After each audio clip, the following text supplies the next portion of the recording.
Last month, a key agreement was reached between South Korea and China to renormalize relations after the fallout over the THAAD missile defense system. However, recent comments from Beijing validates some differences still remain over that issue. Kwon Jang-ho explains further.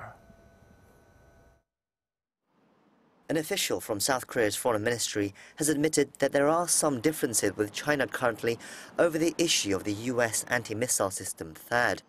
The official told reporters on Friday that despite the recent October 31st Seoul-Beijing joint agreement, there are still remaining concerns on both sides. However, he stressed that both are looking to faithfully carry out the agreement and renormalize relations as intended.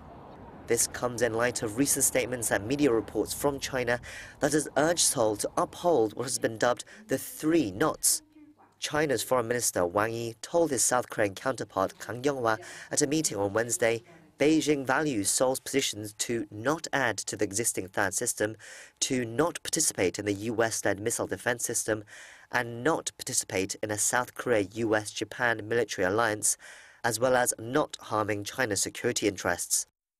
Local analysts from a Chinese state-sanctioned newspaper report also warned that if Seoul does not honour these pledges, it could cause irreversible damage to mutual trust. The emphasis on this issue caught some off guard, as the October 31st agreement was thought to have smoothened frictions between Seoul and Beijing for now.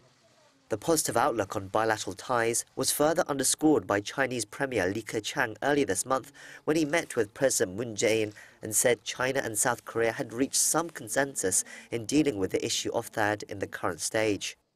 Pundits say that Beijing's current reaction is understandable when considering its home audience.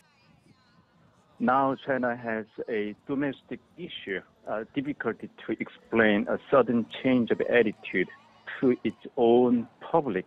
Initially, China explained that the issue as South Korea violating China's core interests.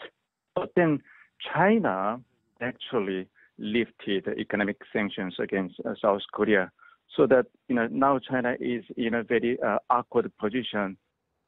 Both South Korea and China see the THAAD issue as not being resolved yet, but experts are also optimistic that the matter won't interfere with the renormalization of bilateral ties.